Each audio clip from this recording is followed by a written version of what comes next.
नमस्कार दोस्तों, मेरा नाम है नमन और आपका स्वागत है हमारे YouTube channel Naman for you में। दोस्तों, आज के इस वीडियो में हम अनबॉक्स करने वाले हैं सदगुरु द्वारा दिए गए रुद्राक्ष की, जो ईसा फाउंडेशन के द्वारा मुझे प्राप्त हुआ है। तो चलिए दोस्तों, आप इसको अनबॉक्सिंग करते हैं। देखिए इसमें क्या क्या निकलता है आपको बताता हूँ मैं। सबसे पहले तो निकली है ये मैनुअल टाइप की। इसमें लिखा हुआ है इंग्लिश में, हिंदी में, तमिल में, कन्नड़ में, तेलुगु में और मलयालम में, 4-5 भाषाओं में इसमें दिया गया है। समझाया गया है इसके बारे में, इसके अंदर क्या क्या निकलता है। और इसके साथ ही एक है आदि योगी की ये छवि चित्र कह सकते हैं इसको, पोस्टर आदि योगी। और एक चीज़ और निकलती है इसके अंदर, ये क्या है, ये विभूति रुद्राक्ष दीक्षा शिवा टीयर्स ऑफ इसके विभूति। ये विभूति है, ये राख कह लीजिए, विभूति कह लीजिए।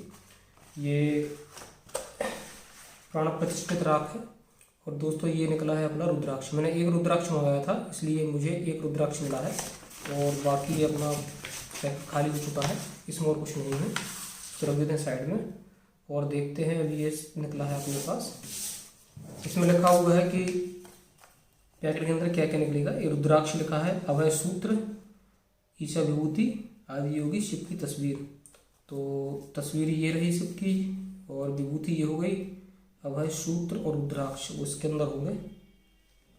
ये देखिए आप, जो जूट का धागा होता है ना, जिसको अपन लोग बोलते हैं सुतली से बनी हुई है। इसमें कोई प्लास्टिक का उपयोग नहीं हुआ है। और ये काले कपड़े के अंदर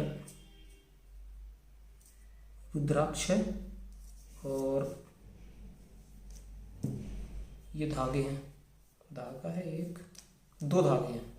तो इसका मतलब ये है कि एक धागा है गले में पहनने के लिए, इसको अपन रुद्राक्ष को डाल के गले में पहन सकते हैं।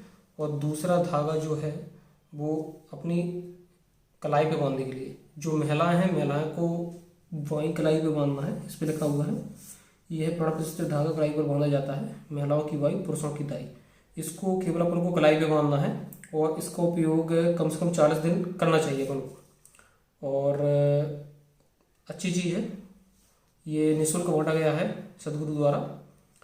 इसमें एक चीज़ और लिखी हुई है कि जब आपको ये उतारना हो धागा, तो इसको गांठ खोलें या फिर जलाएं।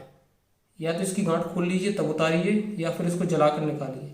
इसको काट कर कभी मत निकालना, काटना इसको नहीं पड़ता है, काट के नहीं लगाना पड़ता है, इसको निकालना पड़ता है। और देखिए एक ये है धागा, इसमें अपन रुद्राक्ष डाल के पहन सकते हैं।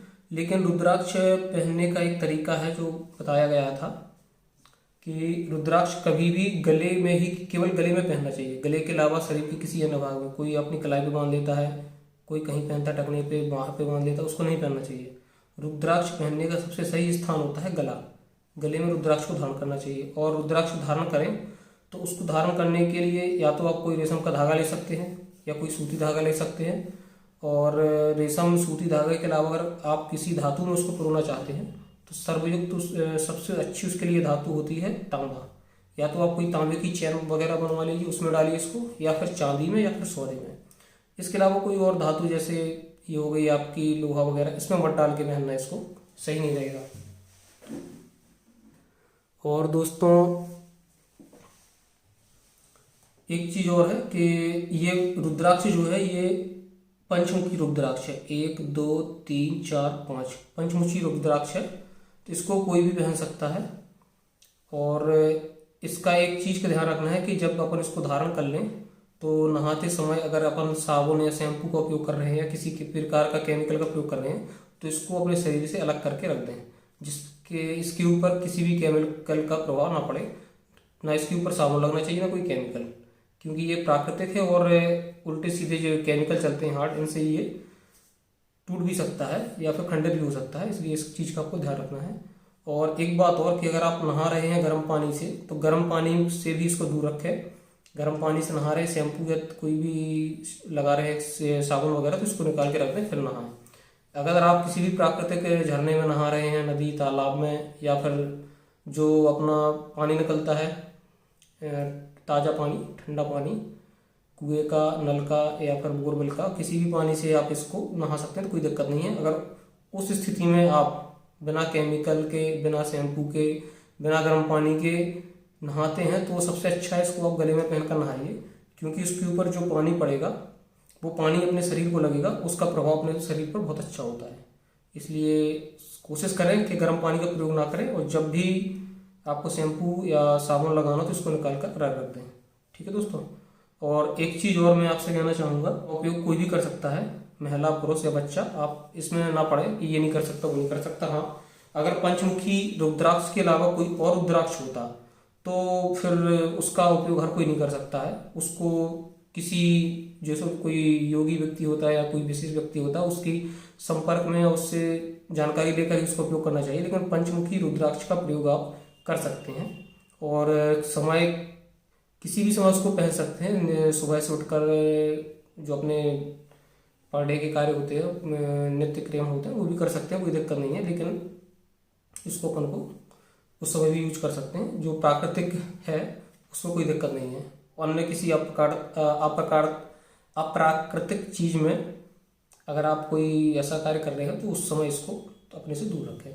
और एक चीज और इसके लिए बताई गई थी अपन को आदि योगी द्वारा, जब इनका कार्यक्रम हुआ था 3 जनवरी को, कि अगर आपको रुद्राक्ष का पहनना है तो उसके पहले इसकी कंडीशनिंग करनी पड़ेगी, या फिर इसको, जैसे ये है ना, ये है प्राकृतिक, तो इसको सॉफ्ट करने के लिए, या इसको प्राण प्रतिष्ठित बोल सकते, कुछ भी बोल सकते, प्राण प्रतिष्ठित तो है पहले से, लेकिन इसको कंडीशनिंग करनी पड़ेगी अपन को धारण करने से पहले। तो इसकी कंडीशनिंग के लिए अपन को क्या करना पड़ेगा कि इसको, रुद्राक्ष को, जो गाय का शुद्ध घी हो, गाय का हो शुद्ध घी, या भैंस का, मतलब किसी का हो, शुद्ध घी हो, प्योर घी हो, उसमें आपको इसको डुबा करके 24 घंटे के लिए रख देना है।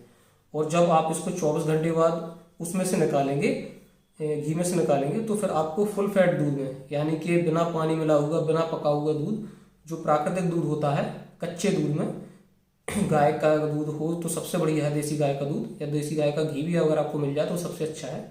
अन्यथा आप भैंस के या किसी और भी दूध में इसको 24 घंटे के लिए फिर से इसको डाल देना है।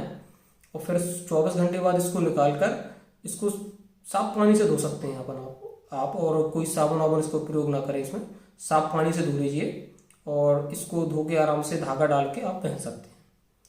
और बस दोस्तों इतना ही।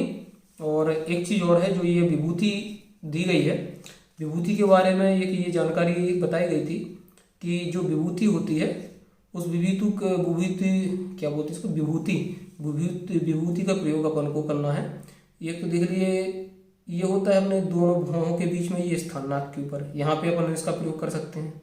दूसरा होता है गले के नीचे, अपने गले के नीचे जो ये होता है ना, गड्ढा सा होता है हल्का सा, छाती की हड्डियों के ऊपर, इसमें लगा सकते हैं अपन विभूति, और यहाँ पे भौहों के बीच में लगा सकते हो। तीसरा जो स्थान होता है, जो अपनी पसली होती है, जो पसली होती है उनके नीचे, यहाँ पर एक थोड़ा सा नीचे जो स्थान होता है ना, जहाँ दोनों पसली मिलती हैं, वहाँ पर लगा सकते हैं। इनका नाम तो मुझे याद नहीं है, लेकिन ये 3 स्थान है जहाँ पर अपन विभूति का प्रयोग करेंगे तो इसका प्रभाव सबसे ज़्यादा होगा और अच्छा प्रभाव होगा शरीर पर। तो दोस्तों, मैं आशा करता हूँ आपको इस वीडियो से कुछ जानकारी मिली होगी, और आप भी अगर चाहें तो इस महाशिवरात्रि को सदगुरु जी फिर से रुद्राक्ष का वितरण कर रहे हैं, तो आप उनकी साइट पर जाके ईसा फाउंडेशन की, इसमें लिखा भी हुआ है, क्या लिखा है, isa.co.rd, हिंदी का है ये, तो ये हिंदी, और इंग्लिश का है तो इंग्लिश। तो उस पर जाकर आप, या फिर सदगुरु के जो सदगुरु हिंदी नाम से चैनल है, वो मैं देखता हूँ क्योंकि मुझे हिंदी आती है। एक इंग्लिश का चैनल भी, उसका नाम सदगुरु है केवल, तो उस पर जाकर भी आप उससे जुड़े, उसको सब्सक्राइब करें, उससे जानकारी लेते रहें, तो आपको एक लिंक मिल सकती है उसके माध्यम से, और उससे आप आराम से ये रुद्राक्ष मंगा सकते हैं। और एक मैं बात और कहना चाहूँगा आपसे कि आप रुद्राक्ष मंगाएं तो उसमें 1 से लेकर 3 रुद्राक्ष तक मंगा सकते हैं, लेकिन आपको कोशिश करके उतने ही रुद्राक्ष मंगाने चाहिए जिनका आप सम्मान कर सकें या जिनका आप उपयोग कर सकें। ऐसा नहीं कि आपको चाहिए 1 रुद्राक्ष है, आपने मंगा लिए 2 या 3 मंगा लिए, तो उनका असम्मान नहीं होना चाहिए। रुद्राक्ष अगर आपको मिला है तो उसका सम्मान करें, और जितनी आपको आवश्यकता है उतनी ही आप मंगाएं, या फिर अगर आपको जितनी आवश्यकता होगी आप उतने मंगाएंगे।